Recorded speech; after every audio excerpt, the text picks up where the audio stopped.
Venezuela. El ministro de Defensa, Vladimir Padrino, ha anunciado el despliegue de buques a la zona fronteriza con Colombia, dicen ellos, para poder combatir el narcotráfico, aunque asegura que su país está limpio de drogas, que no hay absolutamente nada, pero por si acaso van a ir allá para poder controlar el flujo de narcotráfico que habría en Colombia. Vamos a conversar sobre ese despliegue militar que cada día, insisto, crece más, es enorme. ¿Y qué está tramando? ¿Qué planea hacer Donald Trump en concreto? ¿Va a capturar a Nicolás Maduro, que considera es el cabecilla de una organización criminal y no el presidente de ese país? Nos acompaña Andrés Gómez de la Torre, exdirector de la Escuela Nacional de Inteligencia. Gracias por estar aquí, bienvenido. Encantado, buenas noches. A ver, me decías, estábamos comentando mientras veíamos la nota, un dato importante que querías comentarnos ahora mismo respecto a lo que puede estar planificando Nicolás Maduro en este momento.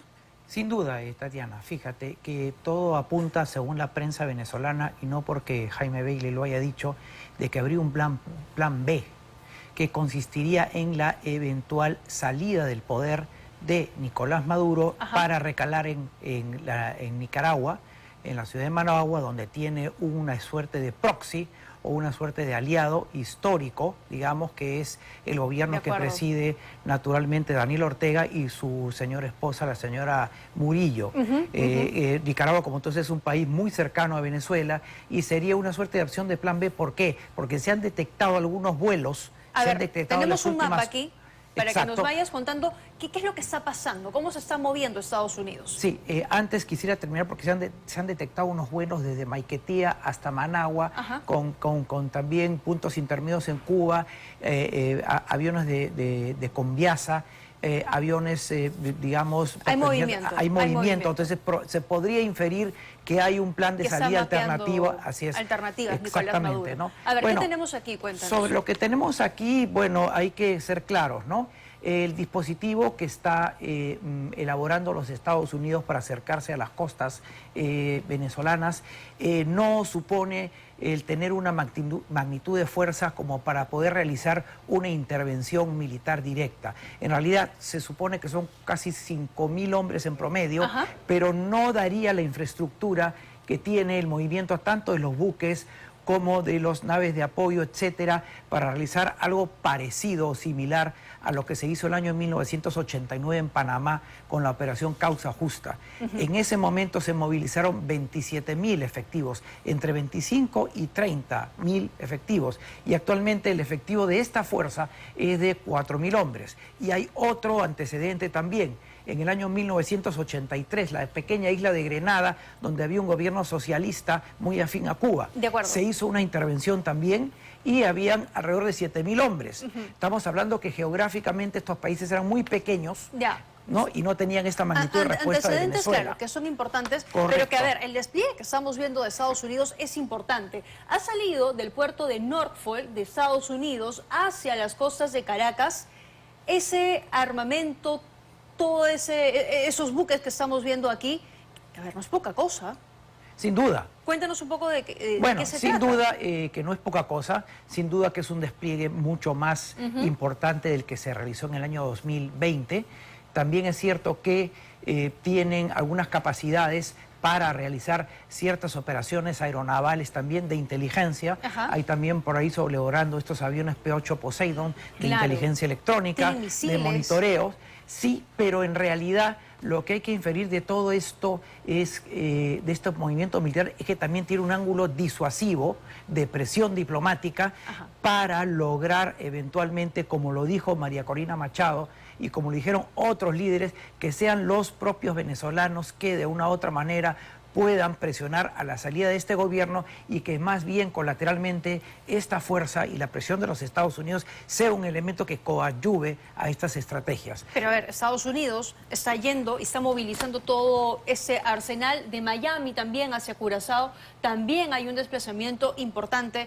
¿Y para qué lo hace? ¿Para detener a Nicolás Maduro, a quien considera que es el cabecilla de una organización criminal? En primer lugar, hay que recordar que la filosofía de la estrategia diplomática y militar de los Estados Unidos actualmente es el viejo eslogan que aquí lo dijimos en tu programa, paz por la fuerza, que es no tanto la doctrina Trump, sino la doctrina Rubio, el secretario de Estado, que es quien está manejando la política hemisférica. Y en segundo lugar, un cambio en la estrategia de la política antidrogas de los Estados Unidos, que si bien fue históricamente represiva, pero con el Trump 2, que ha elaborado 2 órdenes ejecutivas, 2 instrumentos legales. El primero declarando a las entidades, actores no estatales del crimen organizado y del narcotráfico como entidades terroristas, como grupos terroristas. Y en segundo lugar, una segunda orden ejecutiva de carácter secreto, clasificada, que justamente permitiría el empleo de medios militares contra estos actores no estatales declarados como terroristas. Exacto. Y aquí tenemos el caso mexicano de los cárteles, las maras y las pandillas salvadoreñas, en el caso específico venezolano del famoso cártel de los Soles, que es un cártel militar, el Tren de Aragua, que es un actor no estatal, y también Colombia, que entra de refilón. Exacto, pero a ver, ese es el mismo análisis que utilizó en su momento Estados Unidos para detener y terminar también con la vida del terrorista Osama Bin Laden. Sí, pero hay diferencias, Tatiana, por una razón muy simple, porque en el caso específico de Osama Bin Laden, efectivamente fue la llamada Operación Jerónimo, lo que supuso la eliminación física del cabecilla. Y en este caso, aunque la orden ejecutiva es secreta y es bastante ambigua, la idea sería replicar el modelo que se hizo con Manuel Antonio Noriega, de una captura. Es cierto que estuvo unos muy pocos días Noriega escondido en una alegación diplomática, pero luego se procedió a, entre comillas, entregarse, estaba rodeado, estaba totalmente fuera, digamos, ya del poder que detentaba en Panamá, sus fuerzas fueron muy golpeadas en el operativo y extraerlo y llevarlo a los Estados Unidos para que sea juzgado, condenado y finalmente pueda salir del gobierno. O sea, es decir, probablemente, termino el apunte, Tatiana, vamos a estar en un híbrido de combinaciones, porque así lo dijo el presidente Donald Trump el año 2019. Nunca se van a descartar ningún tipo de opciones ni ningún tipo de opciones. Veremos, digamos, cómo viene la mano y cómo se van desarrollando los acontecimientos. En el ranking de poder militar de este año, Estados Unidos está a la cabeza. Es el país que tiene el mayor poderío militar en el mundo. Entonces, quiero que nos expliques qué está movilizando Estados Unidos, qué son estos buques, el poder que tiene cada uno de ellos, la cantidad de gente que puede llevar, el poder armamentístico que carga. Bueno, básicamente son buques para guerras convencionales, no para guerras no convencionales sobre el poder de fuego. Lo que difiere de la movilización del 2020 es la parte anfibia y la parte aeronaval. ¿Cuáles son? Básicamente son estos buques que lo vemos acá, ¿no? Exactamente, exactamente, que tendrían ciertas capacidades aeronavales distintas a las, digamos, desplazadas en el pasado cuando se han desarrollado algún tipo de operativo, pero mucho menos magnitud. Pero ese es como un portaaviones, ¿no? Sí, claro. Ahora, hay que subrayar algo. La idea inicial de este operativo es de mantener un control del espacio aéreo, del espectro electromagnético, vinculado a lo que son las rutas del narcotráfico, ¿no? Bueno, eso es lo que ha dicho Estados Unidos. Y eso es un monitoreo inicial en la operación. Podría escalar, pero definitivamente con esta magnitud de fuerza no se podría hacer el objetivo máximo de una invasión militar. Sí es cierto que con algunos de estos tipos de buques y por el carácter, digamos, del equipamiento, se podría eventualmente pensar en una operación, en un híbrido de operación Jerónimo, como lo fue con Osama Bin Laden, digamos, de puntual, de eliminar físicamente un cabecilla. El gran problema que tenemos en Venezuela es que la eliminación específica de un cabecilla no implica necesariamente la caída de un régimen político. De acuerdo, de acuerdo. Seguramente habrá negociaciones de por medio. Pero por ejemplo, estos buques portaaviones, digamos, ¿qué capacidad tienen? ¿Para qué sirven? Bueno, naturalmente que sirven para hacer operaciones aeronavales, para hacer operaciones de reconocimiento, operaciones de vigilancia. Te mencioné que habían aviones P-8 Poseidon para inteligencia electrónica, inteligencia de señales, control, monitoreo de espacio aéreo. Es decir, estamos pasando eventualmente de un primer escalón de la operación que tiene características de interdicción antidrogas, en segundo lugar, de un mensaje indirecto de presión diplomática y en tercer lugar, evaluando los escenarios y las condiciones para ver cómo va evolucionando el proceso interno venezolano. Claro. ¿Y cuántos militares han movilizado? Inicialmente hablaron de 4.000, me parece que ahora se han sumado algunos más de la Guardia Nacional. Son aproximadamente 4.000, y lo que te digo que este pie de fuerza no da para hacer una operación directa de intervención militar, ¿no? Y vuelvo a repetir que en el caso de causa justa fueron entre 25 y 30.000, y en el caso de la operación efectuada en la isla de Grenada, Furia Urgente, fueron alrededor de 7.500, 8.000, o sea, no da el pie de fuerza porque además las condiciones geográficas de los antecedentes eran mucho más pequeñas. ¿No es un escenario de guerra para ti? Por el momento no, de invasión y de guerra definitivamente no. ¿Y Donald Trump va a desplegar todo esto para detener el flujo de las drogas hacia su país, que sale de esta zona del mundo? Bueno, esto también sería eventualmente insuficiente realmente para neutralizar esos llamados corredores, ¿no?, de tráfico ilícito de estupefacientes, ¿no? Detener a Nicolás Maduro, el cabecilla de una organización criminal, le daría también réditos políticos interesantes seguramente al presidente norteamericano. Sin duda, porque también estamos a puertas de futuros procesos electorales, claro, y siempre hay un tema interméstico, es decir, todas las acciones de política exterior, particularmente en cualquier país poderoso, tienen un correlato o una relación vinculada a los procesos domésticos políticos. Andrés, quédate con nosotros unos minutos porque al volver queremos seguir hablando contigo, pero ya de una compra muy importante en términos armamentísticos militares que va a hacer el Perú en los próximos días. La adquisición de 24 aviones de combate que reemplazarán a la envejecida flota que tiene la FAB. Con eso regresamos. Bueno, la FAB tiene una flota bastante envejecida, 15 aviones Mirage y MiG-29, una cifra que está incluso muy por debajo de Venezuela, de quienes estábamos hablando en el bloque anterior. Y es por eso que el ministro de Defensa, el canciller y el comandante general de la FAB han viajado a Francia y a Suecia, países que albergan a 2 de los 3 principales competidores en la licitación para comprar 24 aviones. Una compra que va a ser importante, así que se espera que este equipo político-militar pueda ya finiquitar con los detalles de la compra y regresar al Perú ya prácticamente con una decisión casi tomada. Andrés, tenemos sobre la mesa 3 opciones, entiendo, muy claras. Me gustaría que nos puedas explicar las diferencias entre unas y otras y por qué, digamos, Perú está tomando esta decisión. Bueno, el Perú está tomando la decisión de la renovación de su parque aéreo militar, específicamente aviones de combate, porque ya los 21 aviones MiG-29 que se compraron en la década de los 90, 18 a la República de Bielorrusia y 3 a la Federación Rusa, y los aviones Mirage 2000 que fueron adquiridos en los años 80, recortados, por cierto, la compra era de 26 aeronaves proyectadas, se recortó lamentablemente a 12, ya llegó al límite de su vida operativa. Y además estamos en un contexto latinoamericano, sudamericano particularmente, de recuperación operativa de las fuerzas aéreas, ¿no? Y lo vemos, algunos se adelantaron, primero Brasil y Chile, y otros le han seguido después, Argentina y Colombia.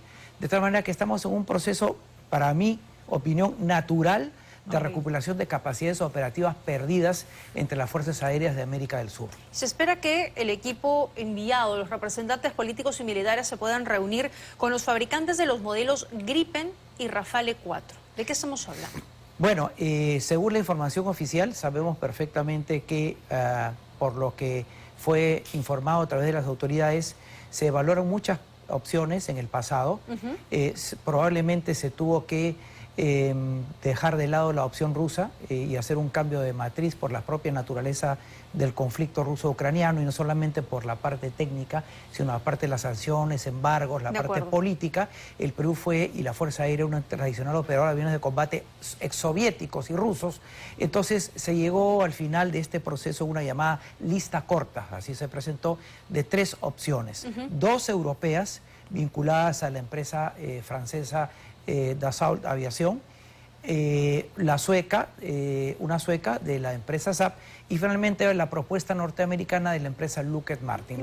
Los productos son, para el caso americano, el F-16, en la versión Block 7072, en el caso sueco del avión Gripen NG nueva generación, EF, probablemente por definir, y en el caso francés, hasta donde no tengo conocimiento, el Dassault Rafale F-4, es decir, aviones de última generación. Pero a ver, ¿cuál es la diferencia entre unos y otros, ¿no? Bueno, para poder entender frente a lo que tenemos ahora? Si bien, no, claro, obviamente hay una diferencia abismal porque estamos hablando de aviones de lo que en lenguaje militar se llama 4.5, ¿no? Generación.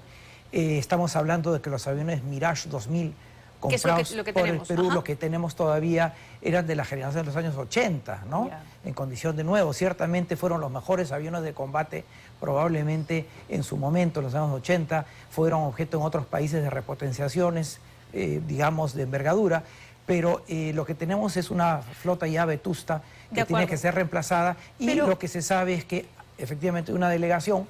Pero digamos, ¿hay diferencias entre uno y otro de esos modelos? Sin ¿O duda, digamos, Perú puede decantarse por cualquiera de ellos y va a ser bastante bueno? Sin duda que los tres aviones tienen características positivas, probablemente algunas mejoras con relación al otro, pero el tema fundamental aquí en la elección no es tanto cuál es el mejor, sino porque entiendo que se ha asignado un presupuesto. De acuerdo. Un techo presupuestal. 3.500 millones de dólares. Y por otro lado hay otro techo puesto, que en el discurso presidencial de la señora Dina Boluarte del 28 de julio ha expresado que serían específicamente, se va a cobrar 24 aviones, sí, no sí, 18, sí. no 16, no 12, etcétera, ¿no? Para, de una u otra manera, yo entiendo la Fuerza Aérea, el trauma de los Mirage 2000, que es haber perdido otro escuadrón con el recorte. Frente a la región, ¿no? Porque mencionabas que otros países ya se nos habían adelantado en la compra, entre ellos Colombia, que ha adquirido unos Gripen. Entonces, ¿qué tan equipados están? Bueno, sin duda que Brasil eligió el año 2013 la opción sueca del avión Gripen, ha comprado 40 aviones. 40. Los compró además en un contexto muy distinto al actual. ¿Los otros países? Colombia también acaba de hacer el anuncio para la probablemente adquisición de unos 24 también aviones Gripen, lo acaba de hacer. Y en el caso argentino ha comprado aviones muy similares a los que tiene la Fuerza Aérea de Chile, la FACH, que son los aviones F-16. El presidente de Milei compró unos aviones F-16 a Dinamarca, ¿sí? De segunda mano, pero con un armamento bastante considerable, que son básicamente los aviones que tiene Chile, que son alrededor de 34 aproximadamente en una versión MLU, ¿no? Que son de segunda mano pero repotenciados. Muy bien, importante sin duda esa compra porque además involucra la alineación geopolítica de nuestro país en los próximos años. Andrés, gracias por habernos acompañado. Un apunte final, por eso la presencia del canciller. Porque también obviamente toda compra de material estratégico de envergadura tiene un correlato de política exterior, de alianzas estratégicas y de escenarios internacionales. De acuerdo, importantísimo. Andrés, gracias por habernos acompañado esta noche. Y hablando